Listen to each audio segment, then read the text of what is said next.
Daniele, Rafaela, Lana, Gabriela, Gustavo, Júlia, Ludmila, Maria Clara, Ananias, Marcelo, sejam todos muito bem-vindos, gente. A Natália aí também. Vamos que vamos. Gente, deixa eu mostrar uma coisa pra vocês.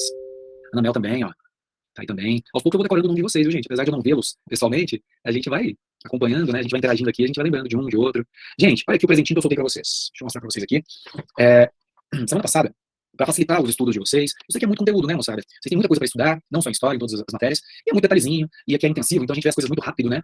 Então eu soltei para vocês na semana passada, eu compartilhei com vocês os resumos esquematizados da época do Império, tá? E nessa aula, quem não pegou ainda, pegue, tá? Tá lá, um resuminho esquematizado que eu fiz com todo carinho, com os fundamentos, com as coisas mais importantes, em forma de tópicos, de primeiro reinado, de período regencial e de segundo reinado. Pega lá, dá uma olhadinha, quem ainda não pegou, tá? Essa semana eu mandei pra Maria, e ela já compartilhou com vocês, além dos slides da aula, esse resuminho aqui esquematizado, ó. Primeira República, que vai de 1889 a 1930, e nós temos ali, ó, outras denominações para a Primeira República, o iníciozinho que é a República da Espada, que vai da proclamação da República de 1889 até 1994, o Deodoro da Fonseca, o governo Floriano Peixoto, aí a transição ali, ó, para a República Oligárquica, com o primeiro presidente civil, que é o Prudente de Moraes, não é isso?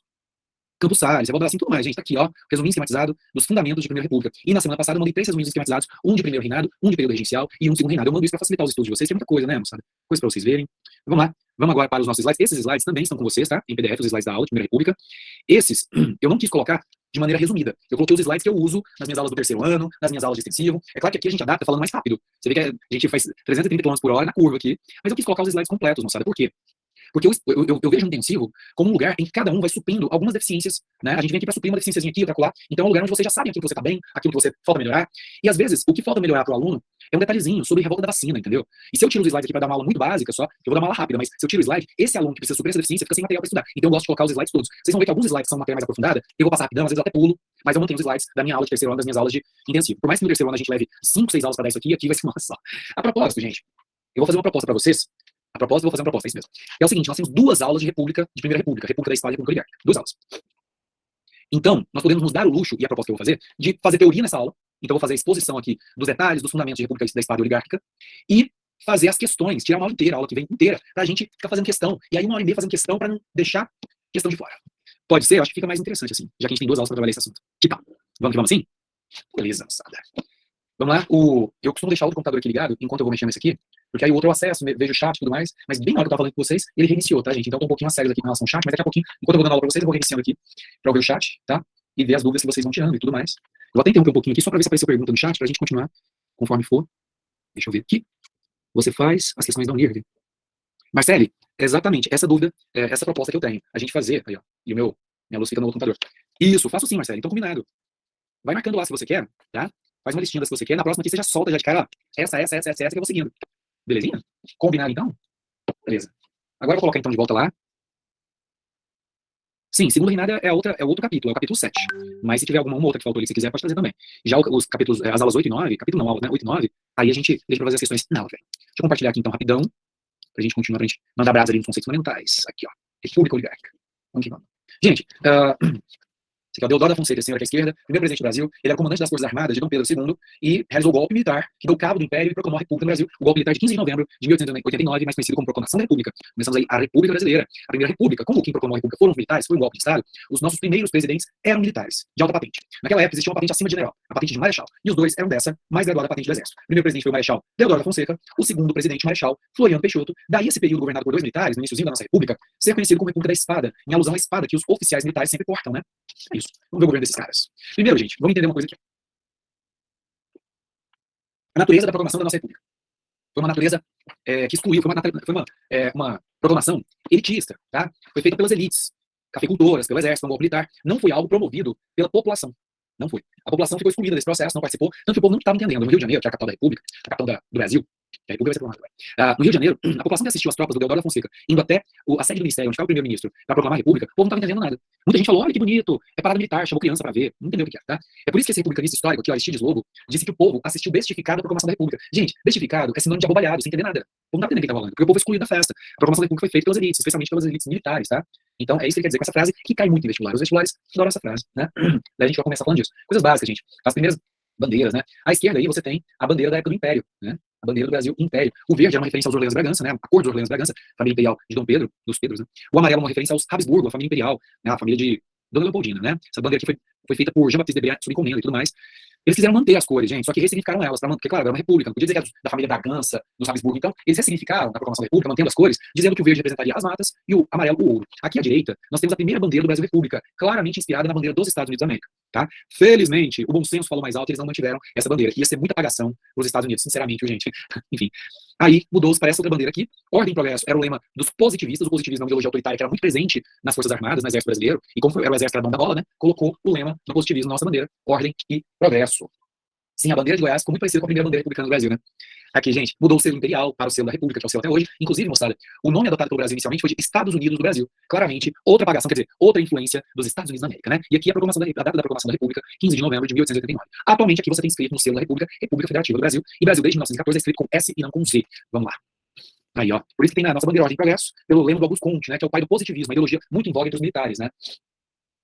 O amor por princípio, ordem por base e progresso por fim, né? L'amour por princípio, l'ordre por base, le progrès por bout. Gente, eles tiraram amor, era pra ser amor, ordem e progresso, eles tiraram amor. Quem pode ser contra amor, né? Assim, os militares brasileiros foi sem amor mesmo. Até hoje é sem amor, não existe amor em SP e nem BR, né? Agora é só ordem e progresso. Gente, aqui a última imagem do Dom Pedro, né? Ele faleceu na França, que é a última imagem da família imperial já no exílio. Eles partiram para o exílio na França. E aí o primeiro presidente foi Marechal Deodoro da Fonseca, chefe do governo provisório, viu, moçada? Ele vai governar o Brasil de novembro de 1889 até novembro de 1891, portanto, por 2 anos. Vamos ver o que rolou aqui. Esses aí são os líderes republicanos brasileiros históricos, tá? Rui Barbosa, Campos Salles, Quintino Bocaiúva e Benjamin Constant. Mas vamos embora aqui, ó, gente. Primeira coisa que foi feita no governo Deodoro foi eleições para uma Assembleia Constituinte. Então tem uma coisa interessante. Apesar de ter sido um golpe militar que instituiu a República, Deodoro rapidamente tomou providências para legitimar o regime e democratizar o regime por meio de eleições livres para uma Assembleia Constituinte. Isso é bacana. E aí uma Assembleia foi eleita para dar ao Brasil a primeira Constituição Republicana e a primeira Constituição promulgada, isto é, feita em nome do povo. Porque aquela Constituição de 1824, a Constituição Imperial, ela é autoritária, ela era outorgada por Dom Pedro I, né? E aí você vai ter a Constituição de 1891, a segunda Constituição da história do Brasil, a primeira republicana, Constituição dos Estados Unidos do Brasil, que foi promulgada em 24 de fevereiro de 1891. Características dessa Constituição. Promulgada, uma forte influência da Constituição estadunidense, gente. O principal redator dessa Constituição foi o professor Rui Barbosa, uma sumidade, muito respeitado nessa época, e que era um americanófilo, isso é, um entusiasta das instituições dos Estados Unidos. Então ele se inspirou bastante na Constituição daquele país, tá? Forma de governo republicana. Então, assim, até então a forma de governo era monarquia, passou a ser republicana. Estado federativo. Ou seja, federação, né? As antigas províncias são dotadas de grande autonomia e transformadas em estados federados, uma influência dos Estados Unidos da América, né? Substituindo o modelo da Constituição Imperial, de 1824, em que o Brasil era um estado unitário, ou seja, muito poder centralizado no Rio de Janeiro. Aqui você vai ter bastante descentralização do poder. O sistema de governo escolhido foi presidencialista também, uma influência dos Estados Unidos. Infelizmente, eu falo mesmo, infelizmente, porque o modelo parlamentarista tem muitas vantagens sobre o modelo presidencialista. Voto direto com sufrágio limitado, ou seja, mulheres e analfabetas foram excluídas, as mulheres só vão ser incluídas nas eleições em 1932 no Brasil, tá? E aquela tripartição clássica dos poderes de Montesquieu, executivo, legislativo e judiciário. Lembrando que na Constituição anterior, na Constituição Imperial, eram 4 poderes. Acima desses 3 tradicionais de Montesquieu, estava o poder moderador de usufruto exclusivo do imperador. Beleza? Rafaela, boa pergunta. Rafa perguntou assim, qual a diferença entre Constituição outorgada e promulgada? Outorgada é quando ela é imposta por um monarca, por um ditador, quando ela é imposta de cima para baixo. Promulgada é quando ela é feita por uma Assembleia Constituinte eleita em nome do povo. Belezinha? Giovana, a Assembleia Constituinte de 1891 foi eleita pelo voto popular. É por isso que a Constituição de 1891 é considerada promulgada, porque ela foi a primeira Constituição brasileira feita por uma Assembleia Constituinte eleita pelo voto popular. Tranquilinho? Beleza. Aqui, moçada. Aí, segundo ponto importante, quando começa a República, a crise econômica, gente. Uma crise terrível se bateu sobre o Brasil, uma crise que passou para a história com o nome de encilhamento. Por que tem esse nome? Encilhamento, gente. É a hora de colocar sela no cavalo, quando vai começar as corridas de cavalo. Corrida de cavalo era a atividade de entretenimento mais prestigiada no Brasil, como se fosse futebol hoje, tá? Todo mundo era obcecado por corrida de cavalo e, pasmem, rinha de galo no Rio de Janeiro. Eram as duas coisas que mais davam ibope, mais as pessoas eram ocupadas com isso. E encilhamento era o momento em que ia colocar sela nos cavalos, e era o momento que as pessoas ficavam olhando os cavalos lá sendo selados e faziam as suas apostas. Eu aposto no cavalo pangaré, eu vou apostar no pato de ouro, enfim, fazer as apostas deles lá. Igual hoje a galera hoje fica no seu quebete, no futebol. Enfim, o encilhamento começou na Bolsa de Valores do Rio de Janeiro. A Bolsa de Valores quebrou e essa crise se espalhou pela economia. Lembra muito a crise de 29. Foi uma crise que também começou por conta da especulação financeira. As pessoas na época comparavam muito aquela jogatina que é a Bolsa de Valores com a jogatina de apostar em corrida de cavalo. Por isso que eles chamaram a crise que aconteceu na Bolsa de Valores de encilhamento. Ou seja, lembra aquela jogatina de ficar apostando em cavalo, aquela coisa do. Então a especulação financeira tem muito de sport bet, né, gente? Vou aqui comprar 100 pratas da Natura e vou vender da Petrobras e tal. Então eles compararam com isso, tá? Então, basicamente, o encilhamento foi estudo de uma bolha econômica, ou seja, empresas ultravalorizadas na Bolsa de Valores do Rio de Janeiro, e quebrou, um monte de empresa quebrou, gerou todo um caos, uma fuga de capitais, isso se espalhou pela economia, gerou um período ali muito conturbado de inflação crescente, desemprego crescente e estagnação econômica. Ou seja, já começamos bem a República, né? Bem mal. Então começou já com crise econômica.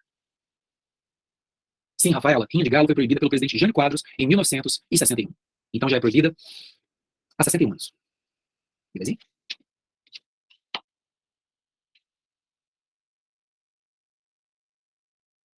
Gabriela, você deve ter interpretado erroneamente. Talvez eu esteja enganado, mas talvez você tenha interpretado erroneamente o que você viu na internet. Porque a República da Espada começou como governo ditatorial, né? Afinal de contas, o Deodoro da Fonseca não foi eleito, né? Mas ele rapidamente tomou providências para a eleição de uma Assembleia Constituinte, e foi eleito uma Assembleia Constituinte, uma nova eleição feita em nome do povo, logo depois a eleição presidencial e a democratização, tá? Foi um período muito conturbado de fato. O que talvez você esteja dizendo, e eu já repeti algumas vezes aqui, é que a proclamação da República foi um golpe militar. Isso foi mesmo, tá bom? Beleza, meu anjo? Compreendendo? Aqui, gente, quem que era o ministro da Fazenda na época do Deodoro da Fonseca, e que é o cara que tomou a bucha aí, tomou a culpa na época por conta dessa crise toda que o Brasil vivia? Rui Barbosa, o professor Rui Barbosa. O Barbosa, gente, ele era o intelectual mais prestigiado do Brasil naquela época. É impressionante, assim, o prestígio que ele tinha no meio acadêmico, então ele era quase um oráculo, tá? Mal comparando, é como se você juntasse hoje, que hoje em dia tem os intelectuais mais influentes, são no senso comum, entre o povo, é o Leandro Carnal, como é que chama aquele outro? Enfim, eu não leio esses caras mais pop, tá? O Carnal, inclusive, é historiador, tem um livro interessante sobre a República Brasileira, mas junto a esses caras todos era o Rui Barbosa, né? Porque ele era famoso, ele escrevia para o jornal do Estado de São Paulo, ele dava aula na Faculdade de Direito, que hoje é a USP, era muito prestigiado, tá? Doutor Rui Barbosa. E ele era o ministro, ele foi o principal redator da nossa primeira Constituição, lá na Assembleia Constituinte, ele foi o relator da Constituição, ele tinha toda essa liderança, e ele era o ministro da Fazenda na época dessa crise econômica, que foi o encerramento. Sobrou para ele, gente. Isso prejudicou muito o prestígio do professor Rui Barbosa, que até então era uma unanimidade. O Rui Barbosa falou, agora parou. Depois, como ele era ministro da Fazenda na época do encerramento, isso começou a arranhar a aura de infalibilidade dele, tá? Então, esse encerramento foi uma crise econômica no início da República, o ministro da Fazenda era o Rui Barbosa, foi uma grave crise econômica desencadeada pela quebra da Bolsa do Rio de Janeiro, depois de um ciclo especulativo muito grande, né, gente? O pessoal ali fazendo suas apostas nas empresas, chega uma hora que começa a quebrar tudo, e a galera desespera. Isso resultou numa espiral inflacionária, fuga de capitais estrangeiros, crise fiscal do Estado não estava arrecadando o suficiente para pagar as contas, e insegurança dos investidores, tá, gente? Foi um período bem conturbado. Bom, os outros são detalhes, vamos pra frente. Aí, moçada, o que aconteceu?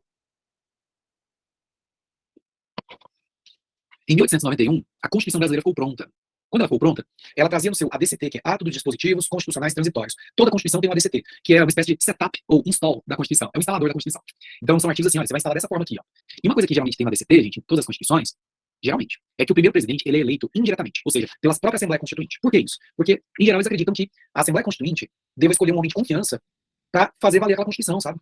Isso aconteceu no Brasil em 1891, quando eles votam a Assembleia Constituinte, inclusive o voto do primeiro presidente seria eleito indiretamente para essa Assembleia, a partir do segundo presidente, aí sim seria pelo voto popular, ou seja, o povo e as ruas votar. Nessa primeira eleição, que foi pelo Congresso, né, eles elegeram quem? O Barbudo, o Marechal Deodoro da Fonseca, que já estava no poder, né, gente? Elegeram ele, beleza? Como ele foi eleito agora pela Assembleia Constituinte, agora ele não é mais chefe do governo provisório, que na prática era uma espécie de ditadura, né? O Gabi falou aí. Agora não. Agora ele foi eleito pelo Congresso, como governante, como presidente de transição, então é o governo constitucional de Deodoro. Até fevereiro, era o governo provisório de Deodoro, da proclamação da República até ele ser eleito presidente pelo Congresso. Quando ele é eleito presidente pelo Congresso, ele passa a ser presidente, então, o governo constitucional. Belezinha? Vai. Travou? Travou, moçada? A Marcela tá dizendo que travou? Ah, mas ela caiu também. Eu vi que a Marcela caiu aqui, tadinha. Ela saiu, deve ter caído, deve ter dado pau lá no computador dela. Então, beleza, continuemos. Moçada, aqui, ó, então, governo constitucional Deodoro. Aqui, ó, a Constituição foi promulgada, foi realizada uma eleição presidencial indireta, que estava na ADCT, e os eleitos foram Deodoro da Fonseca, presidente, com 129 votos, e o Floriano Peixoto, gente, outro marechal do Exército, ele foi eleito vice do Deodoro. Então, tanto o presidente quanto o vice eram marechais do Exército, tá? Aqui, ó. Moçada, o Deodoro, gruda aqui, isso é muito importante. Isso aqui, geralmente, na sala de aula, os alunos têm um pouquinho mais de dificuldade, porque a gente tá falando de questões humanas, sabe? Pra você entender isso aqui, tem que ser uma pessoa boa de bater papo, falar sobre o ser humano, falar dos problemas dessa tia, porque a gente tá falando de seres humanos aqui na história, tá, gente? Deodoro da Fonseca, moçada, era um cara que tinha uma péssima qualidade. Ele não sabia negociar. Ele era um militar de carreira, acostumado a dar ordens e ser obedecido. Ele não era um político. E não tinha o menor talento. E nem se esforçava para ter talento de político. Isto é, a relação dele com o Congresso, agora que existe um Congresso, um poder legislativo, um poder judiciário, ele não era mais o chefe do governo provisório, ele podia fazer o que ele queria. Ele tinha uma série de limitações constitucionais. Ele tinha que negociar com o Congresso, tinha que submeter à Constituição, ao poder judiciário. Fazia isso tão bem quanto eu calculo engenharia de foguetes. Eu não sei nada de engenharia de foguetes. Ou seja, o Deodoro, gente, ele pra política, ele tinha a delicadeza de um elefante numa loja de porcelana. É impressionante. Ele chegava no Congresso, ele ficava revoltado quando os deputados queriam contestar aquilo que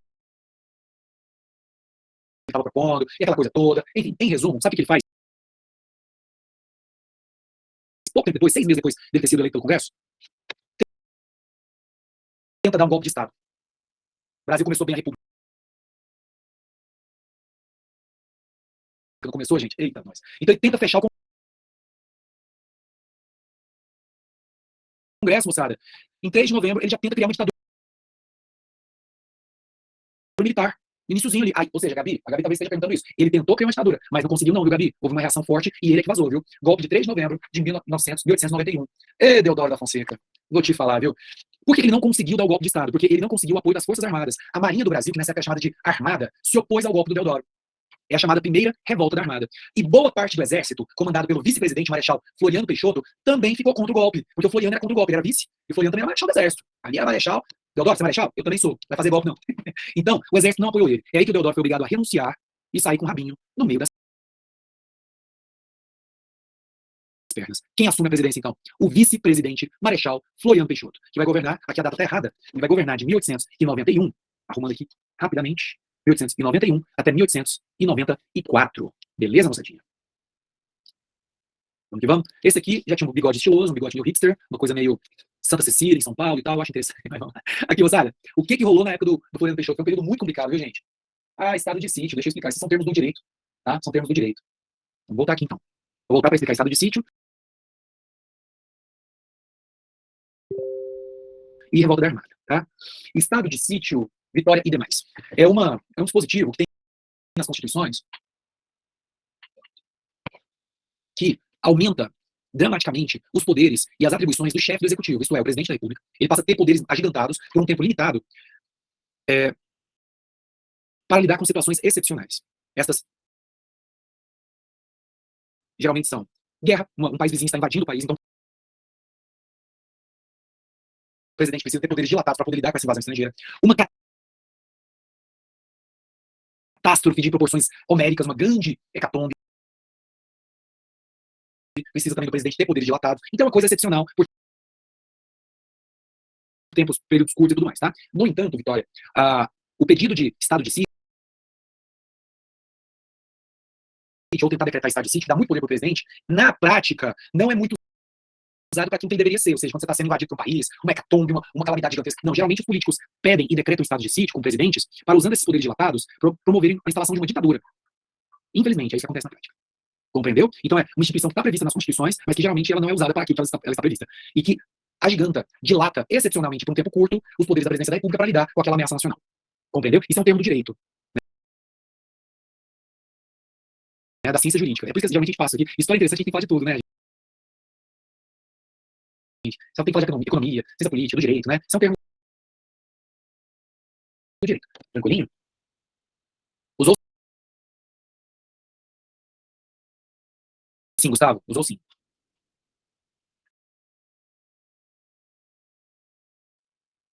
Vitória, ele decretou o estado de sítio quando ele foi fechar o Congresso. Primeiro ele decretou o estado de sítio, a seguir o que ele faz? Fecha o Congresso, suspende a Constituição, se declara acima dos outros poderes, ou seja, está tentando instalar uma ditadura. Então, ele decretou uma como primeiro passo da instalação de uma ditadura. Tranquilinho? Beleza. Vamos lá, gente. Agora deixa eu falar aqui da primeira revolta da Armada. A primeira revolta da Armada, Armada é o termo que era usado na época para, vou até colocar aqui, ó, porque é uma coisa tão banal, mas que confunde os aluninhos. A Armada é o que hoje a gente chama de Marinha. Marinha de guerra. Marinha de guerra. Na época a gente chamava de Armada, só isso. Vocês sabem que o Brasil hoje tem 3 forças armadas, né, gente? Tem a Marinha, o Exército e a Aeronáutica. Naquela época só tinha 2, Marinha e Exército. E a Marinha era chamada de Armada. Porque, claro, Santos Dumont ainda não tinha inventado o avião, então não tinha como ter a Aeronáutica. A Aeronáutica é de 1934, tá? E a Marinha, para quem está explicando mesmo, Giovana. A Marinha, Giovana, ficou contra o golpe do Deodoro da Fonseca. Inclusive apontou os canhões para a capital, falou, não estou contigo. Deodoro, agora é guerra. Não vamos aceitar seu golpe. O nome dessa coisa da Marinha ficar contra o golpe do Deodoro é a primeira revolta da Armada. Sacou? Só isso. Aí o que acontece? É que tem uma segunda revolta da Armada. A segunda revolta da Armada acontece quando o Floriano assume. Logo depois, a Marinha se revolta novamente. Por que a Marinha se revoltou de novo? Que a segunda revolta da Armada. E essa durou mais tempo, viu, moçada? Tem uma datinha errada, eu coloquei 1800, 1894. A Marinha que ela vai se revoltar, moçada, porque a Constituição era muito clara. Antes da metade do mandato, o vice não assume. Antes da metade do mandato, o mandato era de 4 anos. Antes de 2 anos de mandato, se o presidente renuncia, pela Constituição que tinha acabado de ser implantada, tinha que ter novas eleições. Mas o Floriano Peixoto, o Marechal Floriano Peixoto, ele tinha um apoio do Exército. E ele impôs ao Congresso, falou, olha, eu sou o vice e eu vou até o final desse mandato. Os próprios políticos do Congresso tentaram argumentar, mas Floriano, isso é inconstitucional, Floriano. A Constituição é clara, a regra é clara, meu filho. O Deodoro renunciou 2 anos antes de 2 anos de mandato, tem que ter novas eleições. Ele falou, não tô perguntando, o Exército tá comigo e eu quero ir até o final. E aí, gente, acaba que o Floriano também foi contra a Constituição. Você vê que a Constituição mal tinha sido implantada, já estava sendo rasgada, né, moçada? Ô, Brasilzão, velho, é duro, né? E aí a Marinha se revolta, porque ela queria ver a Constituição sendo cumprida, ou seja, queria que eleições fossem realizadas. E o Floriano, aí fica 2 anos de guerra da Marinha versus Exército. Imagina hoje. Senhores, você entendeu o que é a segunda revolta armada? Você pega o Exército do Brasil versus Marinha do Brasil. Guerra Civil durante 2 anos. Pois é, essa é a segunda revolta armada. Porque o Floriano não largava o osso, ele queria ser o presidente até o final, descumprindo o que estava na Constituição. Essa é a segunda revolta armada. Belezinha, moçada? Vamos lá. Outra coisa que acontece no governo do Floriano Peixoto, gente, é a Revolução Federalista, que acontece no sul do Brasil, que vai de 1893 a 1895. Colocando isso aqui com 900 na cabeça. Vamos lá. 1893 a 1895. Revolução Federalista Gaúcha, moçada, gauchada. Tinha 2 grandes líderes, tá? Você tinha lá, deixa eu até voltar mais pra frente, que fica mais didático. De um lado, moçada, lá no Rio Grande do Sul, você tinha o Partido Republicano, que era comandado por esse coronelzão aqui, ó, Júlio de Castilhos. E do outro lado, você tinha o Partido Federalista, que era comandado por esse outro fazendeirão, que era o Silveira Martins. Beleza, isso já vinha de muito tempo. Quando que a coisa estourou e o governo federal entra nisso? É porque o Floriano Peixoto decidiu apoiar o Partido Republicano contra o Partido Federalista. É quando o Partido Federalista, que era muito forte no Rio Grande do Sul, declara guerra ao governo federal. E aí estoura uma revolução, uma guerra civil no sul do Brasil. É a Revolução Federalista, gaúcha. Uma guerra civil gaúcha disputada entre os federalistas de um lado, que eram apelidados de vagatos, e os republicanos do outro, que eram apelidados de pica-paus. Tá? Uma das mais violentas e sangrentas guerras civis da história do Brasil, tá, moçada? Inclusive, uma outra coisa que acontece aqui na época do Floriano Peixoto. Os federalistas, eles se unem com a revolta da Armada. E o quartel-general deles passa a ser a Ilha do Desterro, que tinha uma cidade linda, chamada Cidade do Desterro. Floriano Peixoto, ele compra navios dos Estados Unidos, inclusive tem apoio do governo dos Estados Unidos para formar uma nova marinha, para vencer a marinha que tinha se rebelado. E vence. No final ele acaba vencendo com os navios mais modernos dos Estados Unidos, a marinha de guerra que tinha se rebelado, e vencendo os rebeldes federalistas gaúchos, tomando a capital deles, que é a Cidade do Desterro. É por isso que o Floriano Peixoto ficou tão feliz com essa vitória sobre os federalistas e os revoltosos da marinha, né, a revolta da Armada, que muda a capital da Cidade do Desterro, coloca o nome referente a ele. Ele se chamava Floriano Peixoto, colocou o nome da Cidade do Desterro de Florianópolis, em celebração à vitória sobre os grupos federalistas e da revolta da Armada, que aquilo ali era o quartel-general deles. E até hoje tem o nome de Florianópolis, é a linda Floripa, como a gente chama, né? Belezinha?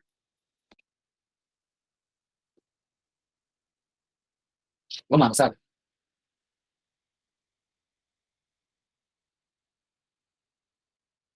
Maria Cláudia, a rigor, o Congresso não pode ficar fechado, absolutamente. Dentro de um Estado democrático de direito, constitucional, o Congresso não fecha, ele tem recesso, mas ele não fecha. Qualquer ato de fechamento do Congresso, especialmente pelo Poder Executivo, é um ato arbitrário, autoritário, ditatorial. Compreendido? Tinha sim, Gabi. Vocês já perceberam que a Maria tinha com o exército? Sim. Você agora vamos para a República Oligárquica, que vai de 1894 a 1930. Por que chama de oligárquica? Porque você tinha os oligarcas, os coronéis, mandando no Brasil nessa época, viu, moçada? É também chamada de República dos Coronéis. Em 94, nós temos o primeiro presidente civil sendo eleito e assumindo o poder. Esse senhor que eu tô passando o mouse na cara dele aqui, ó, Prudente de Moraes. Aí saímos da República das Espadas, né, a República da Espada, e entramos na República Oligárquica.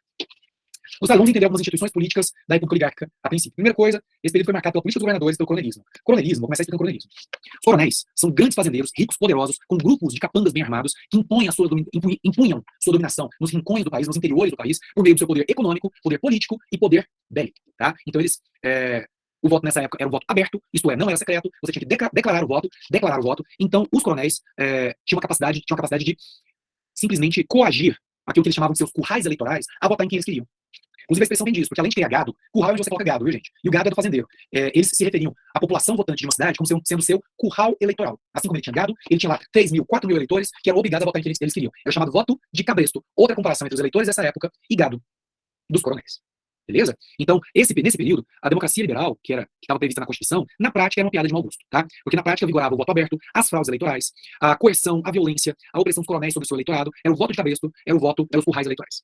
Infelizmente, essa é uma característica da primeira república, voto de cabresto, coronelismo. Coronel lá assistindo o eleitor, isso aqui tá, gente, não era papelzinho, a pessoa tinha que declarar o voto. E votar em quem o coronel estava mandando, senão a pessoa podia sofrer desde pequenas represálias, como perder o emprego e não conseguir arrumar mais. Por exemplo, o coronel de Perinópolis naquela época, se você não votasse em quem ele queria, que era a família Fleury, você simplesmente não é contratado por ninguém, porque o coronel era amigo de todo mundo, as pessoas, amigo, tá? Entre aspas, mandava, muito influente, muito poderoso. Você perdia emprego, você tinha que ir embora da cidade. Ninguém te empregava com medo de incomodar, né, o coronel. O coronel, lá em Perinópolis eram os Fleury, lá em Corumbá eram os Curado, na cidade de Goiás eram os Bulhões, depois de 1912 passou a ser os Caiados, eles falavam assim, amigo meu, voto em quem eu indico. E eu tô indicando o Robaldo Silva para deputado. Aí se você não votasse no Robaldo Silva, porque depois disso ele fala assim, você não é meu amigo, né? Se você não é meu amigo, você não vai querer favor meu não. E aí ele não conseguia nem documento, porque o coronel mandava no estado, né? Não conseguia emprego, não conseguia nada. Isso quando o coronel usava da violência contra essas pessoas que não obedeciam ele, tá? Vitória, Primeira República, é de 1889 a 1930. Reúne 2 subperíodos, República da Espada e República Oligárquica, ok? Vamos lá, gente, aqui, ó. O coronelismo, né? Outra característica é o clientelismo, né? Os coronéis, eles forneciam lá uma coisinha ou outra para você votar em quem eles queriam. Então, assim, era comum os coronéis davam uma parte de botina na entrada da eleição e ficavam ouvindo quem seria votar. Se votasse, entre aspas, certo, aí te dava outra parte de botina. É o clientelismo. Característica dessa época. Não sabe. Política dos governadores. Política dos governadores era uma forma que criada por esse senhor aqui à esquerda, o presidente Campos Salles, o segundo presidente civil da República, em que ele fazia uma aliança com os governadores, que eram todos coronéis, né, gente? Os governadores apoiavam ele no governo federal e ele não se intrometia nas questões estaduais. Então, os estados na Primeira República eram um território controlado pelos coronéis, pelos oligarcas. Então, foi o auge do coronelismo, foi a Primeira República. Né? Os coronéis já existiam desde a época do Segundo Reinado. Aliás, o nome coronel vem de Coronel da Guarda Nacional. Só que o auge do coronelismo foi na Primeira República. Por isso que também é chamado de República dos Coronéis. Beleza? Outra característica dessa época é a aliança entre São Paulo e Minas, que uniam forças, eram os dois estados mais ricos, mais poderosos, mais populosos da federação, eles uniam forças para monopolizar a presidência da República, tá, gente? E aí café com leite por quê? Porque café é uma representação a São Paulo, que é o maior produtor e exportador de café, e Minas é o maior produtor de leite, então é referência a Minas Gerais, né? Você tinha essa aliança entre São Paulo e Minas. Moçada, lá em 1909, o Rui Barbosa, esse senhorzinho aqui, ó, a foto do professor Rui Barbosa, ele estava profundamente desgostoso com a Primeira República que ele ajudou a criar. Aliás, ajudou, ele foi um dos principais idealizadores, ele foi o principal redator da Constituição e tudo mais. Só que ele estava muito insatisfeito. Ele viu a situação, né? Coronelismo, voto de cabresto, aquela coisa toda, fraudes eleitorais, uma república que não foi, né? Como se diz, né? Uma república que não foi, porque infelizmente era só de fachada. E aí que ele se candidata à presidência da República em 1909. Ele vai concorrer contra o sobrinho do Deodoro da Fonseca, o Marechal Hermes da Fonseca. Inclusive, isso dá nome à campanha presidencial do Rui Barbosa. Ele é um liberal convicto, tá, gente? Liberal político, não econômico. O Rui Barbosa ele considerava que os militares tinham que ficar nos quartéis. Ele achava que a participação dos militares na política não era desejável, e ele achava que quem tinha que estar na política eram civis, como ele. Daí a campanha dele, ou seja, coloca um civil na presidência, recebeu o nome de campanha civilista, contra a candidatura militar do Hermes da Fonseca, do militar Hermes da Fonseca, que é senhor aqui à direita, que era sobrinho do Deodoro da Fonseca, né? A família Fonseca era uma família de militares, né, gente? Muitos militares na família, muito bem-sucedidos, né? Porque o tio dele era o Deodoro, né? Ele era o Hermes da Fonseca. Bom, gente, então torcendo pra quem? Rui Barbosa ou Hermes da Fonseca? Tô brincando. Gente, quem venceu as eleições foi o Hermes da Fonseca, viu, moçadinha?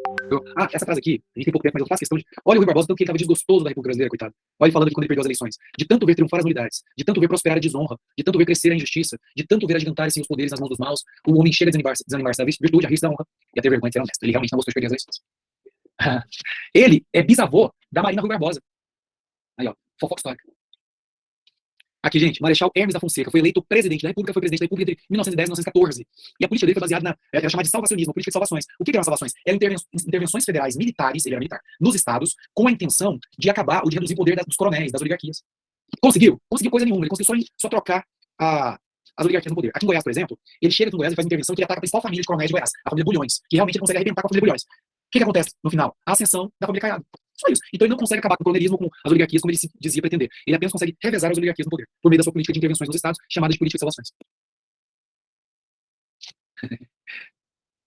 É verdade, gente. Inclusive, a família tem tanto orgulho do Rui Barbosa, e como o Barbosa é um sobrenome muito comum, eles decidiram passar depois do Rui Barbosa o nome dele inteiro como sobrenome, para todo mundo ver o sobrenome e saber que é descendente do Rui Barbosa. Por isso que ela se chama Marina Rui Barbosa. Rui Barbosa virou sobrenome. Porque se fosse Marina Barbosa, tem tanto Barbosa no Brasil, né?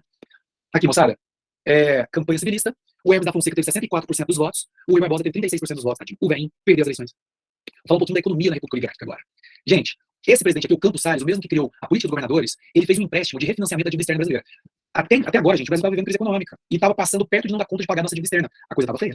É aí que o Campos Salles negocia o funding loan, que significa em inglês empréstimo de financiamento, tá? E que a gente troca a nossa dívida externa por uma dívida nova, mais barata, com uma carência de 10 anos para pagar e tudo mais. Só que para os ingleses emprestarem esse dinheiro do funding loan, eles fazem exigências, tá?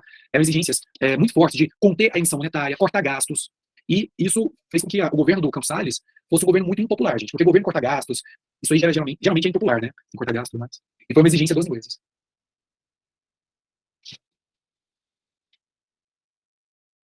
Aqui, moçada, o Brasil vive em crise, né, gente? Você vê. República Brasileira, 230 anos de crise econômica. Tô brincando, a gente sabe que é assim. Mas tem muita crise. Vamos lá, gente. Outra coisa, o café continua sendo o centro dinâmico da nossa economia durante a Primeira República. Daí a força da oligarquia paulista nesse período era o nosso principal produto de exportação. E o Brasil é o maior produtor e exportador de café do planeta Terra. Inclusive, gente, eles fazem um acordo político para valorizar o café. É o convênio de Taubaté, olha só. Um plano feito entre os governadores de São Paulo, Minas e Rio, que eram os três estados que mais produziam café, para aumentar o preço do café, moçada. Olha que coisa, convênio de Taubaté. Olha a falta de exportações brasileiras na época, gente. 65% das exportações é café. Que horror, que dependência do café. Mesmo.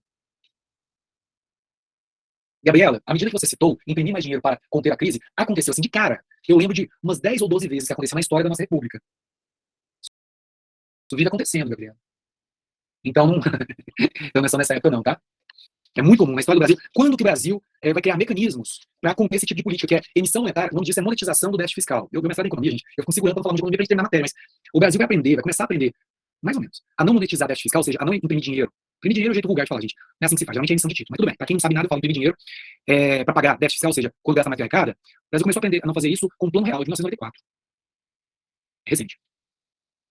Sem dúvida, viu? Resolve nada. Você imprimir moeda para conter déficit fiscal, gera inflação. Inflação é um imposto regressivo, ou seja, penaliza mais os mais pobres, aumenta a desigualdade social, aumenta a miséria, é uma coisa desastrosa. E o Brasil é o país que mais teve inflação no século XX.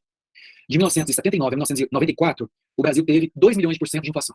Nos últimos 12 meses antes do Plano Real, o Brasil acumulou 2.600% de inflação. Enfim, inflação é o Brasil da aula. Brasil, se precisar falar de inflação, Brasil palestra. Brasil palestra, ele sabe disso. Aqui, gente, falando de economia ainda lá no iníciozinho, borracha é um produto importante, só que logo passou a febre da borracha, moçada. Chegou a ser um produto extremamente importante, né? O Brasil chegou a exportar muito, isso gerou muita coisa, muita riqueza. Só que os ingleses começaram a plantar seringueiras lá na Malásia e lá no Oriente, lá no Extremo Oriente, que passou a concorrer com a borracha brasileira, aí o preço cai dramaticamente. Aqui, moçada. Se fosse simples assim, né? Igual quando eu era criança, minha mãe, quando eu pedia as coisas, ela falava assim, não tem dinheiro, meu filho. Eu falava assim, dá cheque. Você vê que eu já gostava de comer naquela época. Se fosse simples assim, não é simples assim, né, gente? Não é simples assim. Política fiscal tem que ser uma política de responsabilidade fiscal. Só gastar aquilo que arrecada.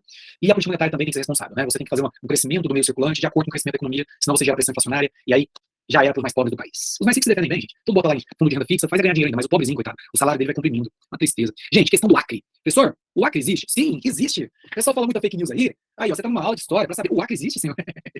Existe sim, e tem uma história muito bonita. A história do Acre é muito bonita, não sabe? Por quê? O Acre era parte da Bolívia. Tá? Parte da Bolívia. Mas o que acontece? Nessa febre da borracha, muitos imigrantes nordestinos, tentando melhorar de vida, vão chegar nessa regiãozinha onde hoje é o Acre, que era uma região abandonada pelos bolivianos, não sabe? A Bolívia era da Bolívia, mas a Bolívia não tinha povoado nem explorado economicamente essa região. Era uma região muito rica em seringueiras, brasileirada chegou mesmo, tá? E em 1899, quando a Bolívia tentou mandar tropas para tentar impor o Estado boliviano naquela região, a brasileirada daquela região não aceitou e proclamou a independência do Acre. Sim! Porque às vezes eu falo coisa que tá muito claro que eu falei, mas é tão assim, fora do senso, professor, será que eu entendi certo? Você entendeu certo? Em 1889, moçada, os nordestinos da região do Acre proclamaram a independência e criaram o Estado independente do Acre, pátria e liberdade. Que coisa bonita, gente. Eu falo rindo, mas é sério, mas é bonito isso, gente. Aqui, ó. É a Revolução Acreana, Estado independente do Acre. Isso aqui é um... Inclusive, o líder dessa revolução foi o revolucionário José Plácido de Castro, líder da Revolução Acreana e fundador da República Independente do Acre, que durou até 1903. Moçada, sabe o que a Bolívia fez? Já que eles não conseguiram, porque eles mandaram tropas, eles tomaram uma surra dos acreanos. A Bolívia arrendou aquele território para os Estados Unidos. Os Estados Unidos, gente, eles criaram uma empresa na Bolsa de Valores de Nova York chamada Bolivian Syndicate, que é uma empresa privada, que arrendou esse território rico em seringueira, e isso envolveu os Estados Unidos na treta, gente. Foi quando o Brasil resolveu intervir, que percebeu que estava ficando perigoso, porque tinham cidadãos brasileiros, os Estados Unidos poderiam começar a querer criar ali um interposto na fronteira brasileira, os Estados Unidos têm um histórico imperialista, as autoridades agiram rápido, as autoridades brasileiras. O que o Brasil fez? Aí você vai ter esse gênio, que é o patrão da diplomacia brasileira, Barão do Rio Branco, ele vai entrar na história, tá? Ele foi ministro das Relações Exteriores de 1902 a 1912, e vai pagar, ele vai comprar as ações do Bolivian Syndicate inteiro, ou seja, essa empresa que tinha arrendado a Bolívia, ele comprou, passou a ser governo brasileiro. Ufa, já tirou os Estados Unidos da história. Porque, como era uma empresa americana, os Estados Unidos poderiam querer entrar em defesa dos direitos de uma empresa americana. Aí já viu a treta, né? Então, o governo brasileiro agiu rápido, comprou a empresa, tá? E tornou a área uma área em cisânia, tá? Em disputa de localidade. Ele coloca e vai negociar com a Bolívia. Ele oferece 2 milhões de libras esterlinas e uma saída para o mar por meio da bacia do Rio Amazonas. A Bolívia já tinha perdido mesmo, e 2 milhões de libras era muito dinheiro, aceita a proposta brasileira e assina o Tratado de Petrópolis de 1903, em que o Acre é incorporado ao território brasileiro. Aí, ó. Por isso que a capital do Acre tem, em homenagem ao nosso negociador, nosso ministro das Relações Exteriores, o genial Barão do Rio Branco, se chama Rio Branco. É isso. Moçada, indústria. Gente, na Primeira República, o setor industrial avançou, só que era um setor industrial de gêneros primários. Ainda não era o centro dinâmico da economia. Mas já tinha indústria, especialmente em São Paulo. Vocês vão ver que tem greve geral em São Paulo de 1917. Tem uma porção de coisas, tá? Então já tinha indústria. Mas a indústria como o centro dinâmico da economia vai ser só na Era Vargas. Beleza? Ó, Francisco Matarazzo, gente, era o homem mais rico do Brasil, nessa época, italiano, radicado no Brasil, e era industrial, ele tinha mais de 400 indústrias. Ele é ele é avô do Eduardo Suplicy Matarazzo, que foi senador da República, depois vereador, e é bisavô do Supla. O Supla se chama Luiz Eduardo Suplicy Matarazzo Filho. Ele é bisneto do Matarazzo, o bilionário da indústria Matarazzo. Beleza, gente? Aqui, moçada, movimento operário na Primeira República. Gente, olha o presidente Washington Luiz que ele falava, o último presidente da Primeira República. Questão social é caso de polícia. Bom, como a Primeira República foi a República das oligarquias, República das elites, eles não tinham muito respeito pelo movimento operário, pela luta dos trabalhadores, e os trabalhadores não tiveram grandes conquistas nesse período. O tratamento era na base da violência, da repressão, tá bom? E você vai ter, olha só, alguns grupos já se organizando nessa época, apesar de toda a repressão, de toda a violência. Tanto que houve a greve geral de 1917 em São Paulo, organizada pelos operários das fábricas em São Paulo. Tá? A primeira greve geral no Brasil, inclusive comandada por imigrantes italianos anarquistas. Tá? Você vai ter a criação do PCB, do Partido Comunista Brasileiro, em 1922 também. Aí, ó. De 17. Sociedade, vamos lá. Moçada, nós temos alguns movimentos sociais importantes na República Velha. Tá? Vamos lá. Aqui, gente, primeiro movimento interessante, a gente fala aqui, ó. Nós temos revoltas no campo. Revolta da Guerra de Canudos, Contestado, Juazeiro, o Padre Cícero e o Cangaço. São as revoltas no campo. Depois a gente fala das revoltas nas cidades. Vamos lá. Primeiro a revolta no campo. É isso aqui, ó. Deixa eu pegar aqui para vocês. É a de Canudos. Gente, a Guerra de Canudos acontece ainda no governo Prudente de Moraes, primeiro presidente civil. Tá? Foi liderado por esse senhor aqui à esquerda, o Beato Antônio Conselheiro. Beato, gente, era um líder religioso que não era não era consagrado padre, tá? Ele era um líder religioso, que tinha muito carinho da população, ele andava pelos sertões do Nordeste, pregando que o fim dos tempos estava chegando, ele era milenarista, que é isso, você falar que o fim dos tempos está chegando, que Jesus vai voltar. Ele, inclusive, era sebastianista, ele acreditava na volta de Dom Sebastião, falava que o sertão ia virar mar, o mar ia virar sertão, e você se arrependam dos seus pecados e tudo mais. Nessa época, gente, de proclamação da República, de crise econômica gravíssima, negócio do enseriamento, tudo parecia fazer sentido para essas populações do interior, muito pobrezinhas, muito sofridas. Falaram, é mesmo, gente, é o fim do mundo. Agora tem negócio de casamento civil, que eles não gostavam. O Antônio Conselheiro era muito conservador. Ele era contra o casamento civil, república, ele achava isso tudo uma coisa satanás e tal. E ele vai reunir, gente, no sertão da Bahia, na cidade de Canudos, que ele rebatizou de Belo Monte, mais de 20 mil pessoas, mais de 20 mil sertanejos, tá, gente? Aqui, ó, região de Canudos. Isso vai preocupar muito as autoridades políticas e eclesiásticas. O bispo da Bahia vai cobrar intervenção das autoridades políticas, do governador da presidência da República, porque ele praticava um catolicismo popular que não era muito bem visto pelo catolicismo oficial do Vaticano, tá? E também as autoridades políticas, ele era monarquista, né, gente? Então, assim, era mal visto. E a ação foi de repressão brutal, gente. Foram 3 expedições. A primeira expedição foi feita pela PM, 180 soldados da PM, foram todos mortos pelos sertanejos, que foi uma expedição para prender o Antônio Conselheiro, eles não aceitaram, e sertanejo é um povo bravo, bom de meio. A segunda já foi feita pelo Exército, comandada por um coronel, herói da Revolução Federalista lá no Sul, que é o coronel Moreira César, apelidado de corta-cabeças, que ele cortava a cabeça das pessoas, colocava em estaca, foi toda detonada também pelos sertanejos.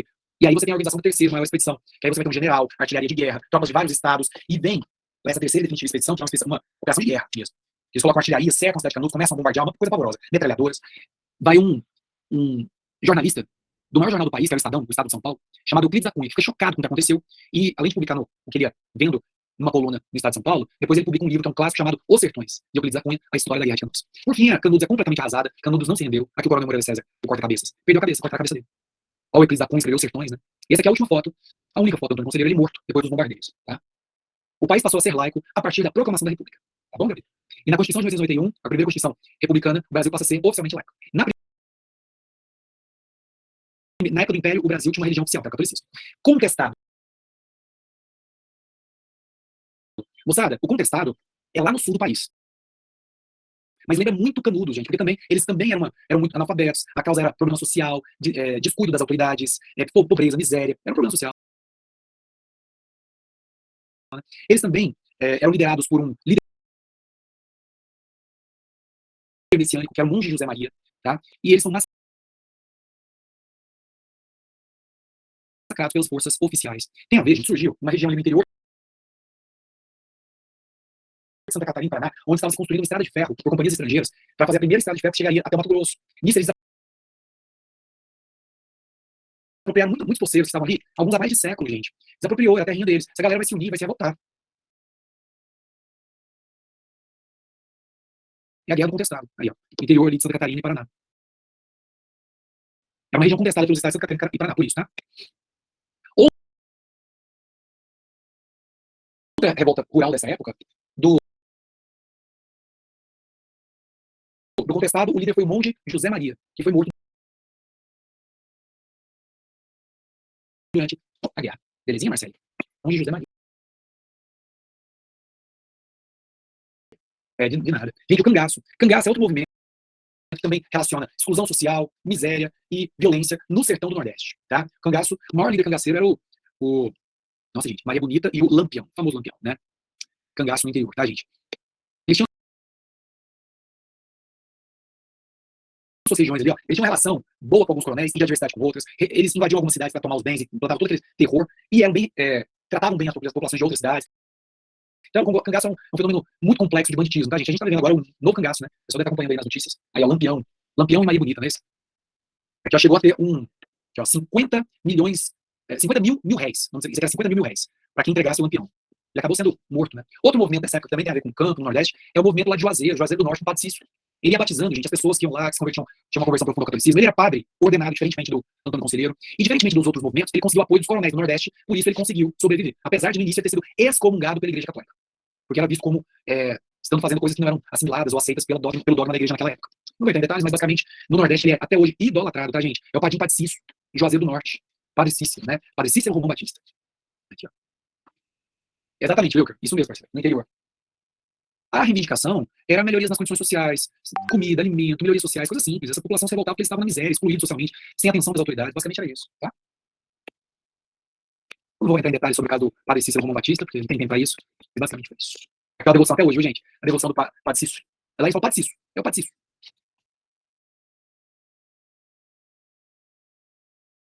Beleza, agora falando das revoltas urbanas. Revolta da vacina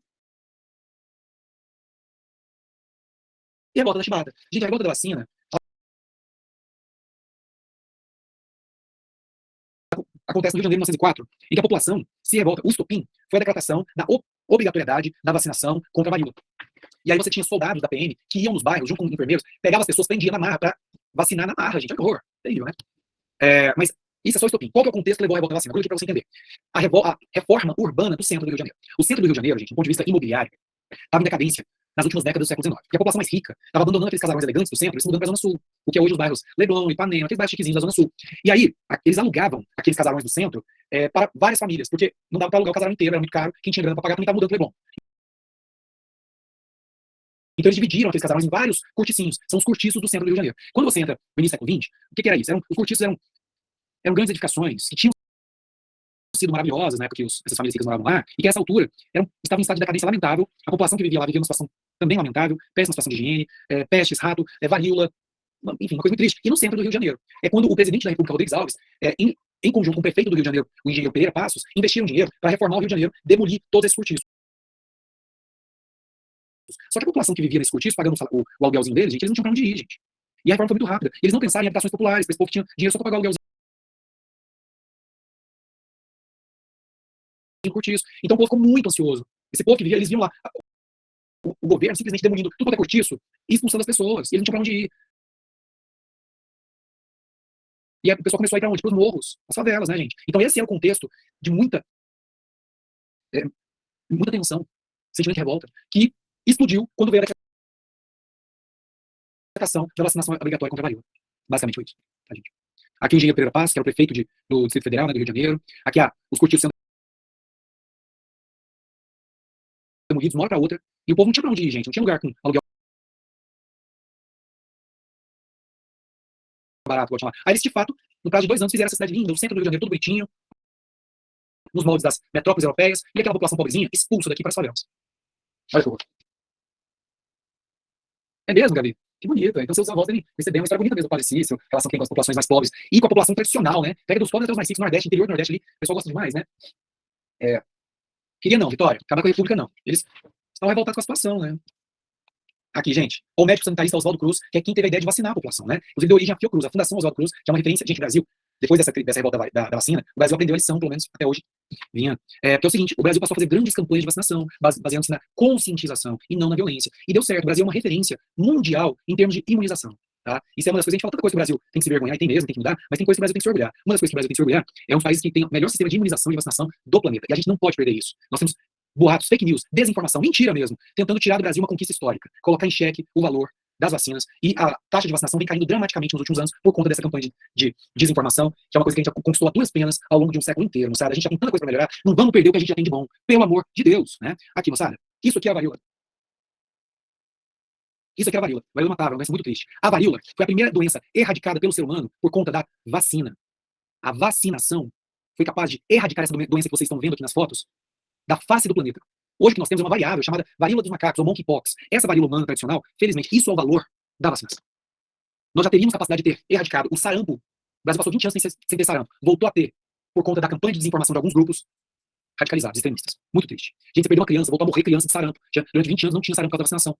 No ano passado morreram várias criancinhas. Imagina uma criança, a vida inteira pela frente, morrer por causa de uma porcaria dessa, que a gente já tem vacina. Então, desinformação mata. E mata crianças. Desculpa, gente, quando eu falo disso, eu penso em criança morrendo. Isso não é uma coisa abstrata, isso é criancinha. Criancinha, morrendo. Fico chocado com essas coisas. Mas vamos lá, gente. Outra revolta que aconteceu foi a revolta da chibata.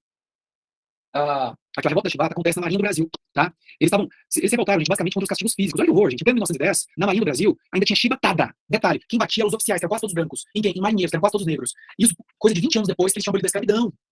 Olha que horror. E aí eles se revoltam, eles tomam o poder em 2 navios, que eram, assim, tinha acabado de ser comprados nos Estados Unidos, 2 encoraçados, encoraçado de São Paulo e encoraçado de Minas Gerais. Aponta pro Rio de Janeiro e fala, vocês não fizeram o que a gente tá pedindo, a gente atira. Que coisa, gente. O líder dessa revolta era um marinheiro chamado João Cândido, que foi chamado de o Almirante Negro. Tá? O que eles estavam cobrando? Primeiro, o fim dos castigos corporais, que isso é um absurdo, né?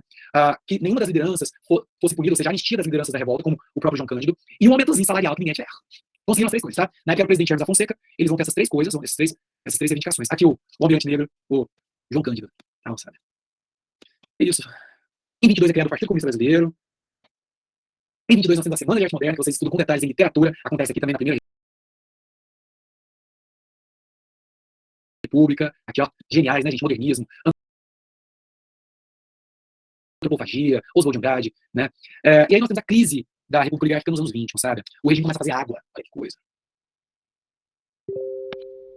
Sabe, o maior símbolo da crise do regime, isso aqui eu vou pular, isso aqui não é pra gente, isso aqui é mais detalhe, foi o movimento tenentista. O movimento tenentista era o movimento dos jovens oficiais idealistas do exército brasileiro, que eram críticos do coronelismo, do voto de cabeça, do atraso econômico do Brasil, do domínio das oligarquias agrárias. Eles queriam mudar o Brasil, modernizar o Brasil, industrializar o Brasil e tudo mais. Eram jovens idealistas do exército brasileiro. Daí o movimento é conhecido como tenentista, porque começou entre os tenentes. Só que rapidamente vai galgando as patentes mais altas do exército. Nos anos seguintes, você vai ter majores tenentistas, coronéis tenentistas, até ter generais tenentistas. E são os generais tenentistas que promovem a Revolução de 1930. Colocam Getúlio no poder, e são contemplados com o cargo de interventor nos estados por Getúlio Vargas. Eram interventores tenentistas. Então vamos ver aqui, ó, o que rola. Primeiro nós temos o debut do tenentismo, a estreia do tenentismo, que é a revolta dos 18 do Forte de Copacabana. Gente, esses meninos jovens oficiais, vocês estão vendo na tela aqui, ó, eram 18, aliás, eram 17 oficiais militares, 17 tenentes, e um civil. Esse civil que vocês estão vendo aqui, ele viu a galera indo, era contra o Arthur Bernardes, que era o presidente, que era visto como militar, coronelzão. Opa, é contra o Arthur Bernardes? Tô dentro. Então 17 militares e o civil empolgado. Não julgo, pois eu acho que eu faria o mesmo. Tava ali, né? Eu vou também. 18. Qual que era a ideia deles? A ideia deles era tomar o Palácio do Catete, que era ali perto do Forte Copacabana, que é o Palácio Presidencial, tá? Só que eles são parados pelas tropas oficiais, eles não param e são metralhados. Sim, todos metralhados. Só 2 sobreviveram, o civil e mais um. Tomaram vários tiros, mas o anjo da guarda deles estava em dia. Estava fazendo plantão, aquele dia eles morreram. Isso aqui, gente, sai em todos os jornais. E eles viraram mártires. É quando o tenentismo ficou famoso e passou a ser muito prestigiado entre as classes médias urbanas do Brasil. Ai, mártires, jovens oficiais, estavam lutando pelo Brasil e tal. Aqui, moçada. Aí você vai ter outro mais à frente, que é a Coluna Prestes. Aí já não são só tenentes, são capitães. No sul, você vai ter um batalhão se levantando, comandado pelo capitão Luiz Carlos Prestes. Daí o nome Coluna Prestes. Inclusive se une com um grupinho que se rebelou lá em São Paulo também, comandado pelo capitão Miguel Costa. Eles se unem e a Coluna Prestes roda o Brasil todo, gente. Mais de 6 mil quilômetros pelo interior do país, pregando a Revolução Tenentista. Aí. Em 26, eles vão pro exílio. Luiz Carlos Prestes vai pro exílio, ele fica no exílio em Buenos Aires, depois ele volta pra política brasileira, vamos falar muito dele ainda. Moçada, o último presidente da República foi o Washington Luiz. Esse senhor na tela aí, ele teve que enfrentar a crise de 29, não quis socorrer os cafeicultores, ele não quis comprar as safras com um valor mais alto. Ele era liberal econômico, ele achava que não tinha que interferir, tá? Deixou os cafeicultores ficarem com prejuízo. Isso já começa a fazer a casinha dele, a gente já começa a entender porque ele caiu, tá? E ele, em vez de indicar o mineiro, como mandava a República do Café com Leite, ele era paulista, tinha que indicar o mineiro. Ele indicou outro paulista, amigo dele, governador de São Paulo. Os mineiros se revoltaram e organizaram uma campanha contra a candidatura oficial de São Paulo, tá? Aliás, gente, em 25, o Partido Democrático surgiu, rompendo com o PRP, com a ideia de fazer uma reforma eleitoral, voto secreto e justiça eleitoral, tá? Aqui, ó, o Washington Luiz, gente, indicou o amigo dele, Júlio Prestes. Os mineiros se revoltaram, gente, e formaram a chamada Aliança Liberal. Foram lá no Rio Grande do Sul, convidaram o governador do Rio Grande do Sul para participar. Ele foi como presidente, Getúlio Vargas. Convidaram também o João Pessoa para participar, ele vai como vice. É a Aliança Liberal. Eu vou falar mais sobre a Aliança Liberal e a Revolução de 30. É o último toquezinho que ficou faltando para falar, no iníciozinho da próxima aula. Isso é 2 minutinhos. E aí a gente só faz exercício na próxima aula sobre essa época, belezinha, moçada? Então é isso. Beijo para vocês e até a próxima aula. Tchau, tchau. Tomem suas vacinas, tá? E vacinem seus filhos. Pelo amor de qualquer coisa sagrada.